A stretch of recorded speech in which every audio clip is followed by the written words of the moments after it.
here at Seeds of Solidarity, what we've done from the start and what we've been practicing in other contexts for the last 25 years is really looking at food, energy, shelter as intertwined, and that we need to think about all of those factors in order to really create true security.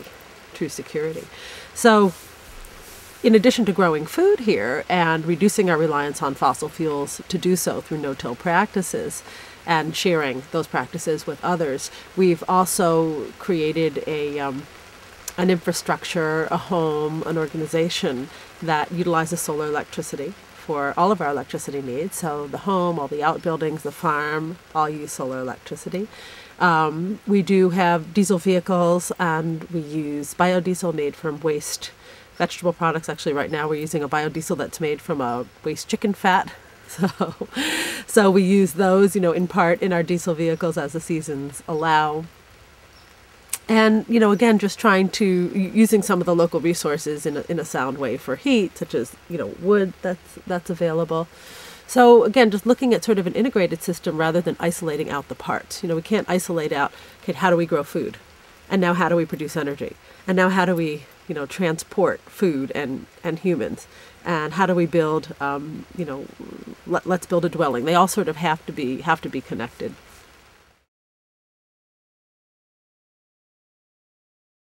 This practice or this idea or this philosophy of decentralizing food production and growing food in all our communities is certainly not original. This is millennia old, and it is what has occurred in communities among peasant farmers throughout the world, really.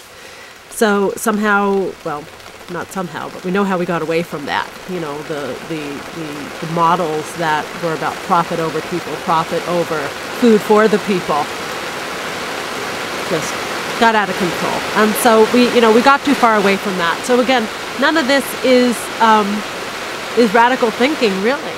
It's about returning to small is beautiful. That's not an easy thing to do. It's a political movement, it's an ecological movement, it's a justice movement, it's all of those things together. But the knowledge is there, the cultural knowledge is there, the agricultural practices are there across cultures, across people throughout the world. We need to look at those, be it someone's Italian grandmother or a Guatemalan peasant farmer. We need to really recognize that the knowledge is there, and we need to pass it on to our kids so that they don't lose it. And that our world does not lose it. That would be a tremendous tragedy. So somehow, in the face of the huge corporate megalopolises, we need to not lose sight of all that we know in terms of how to work with the land.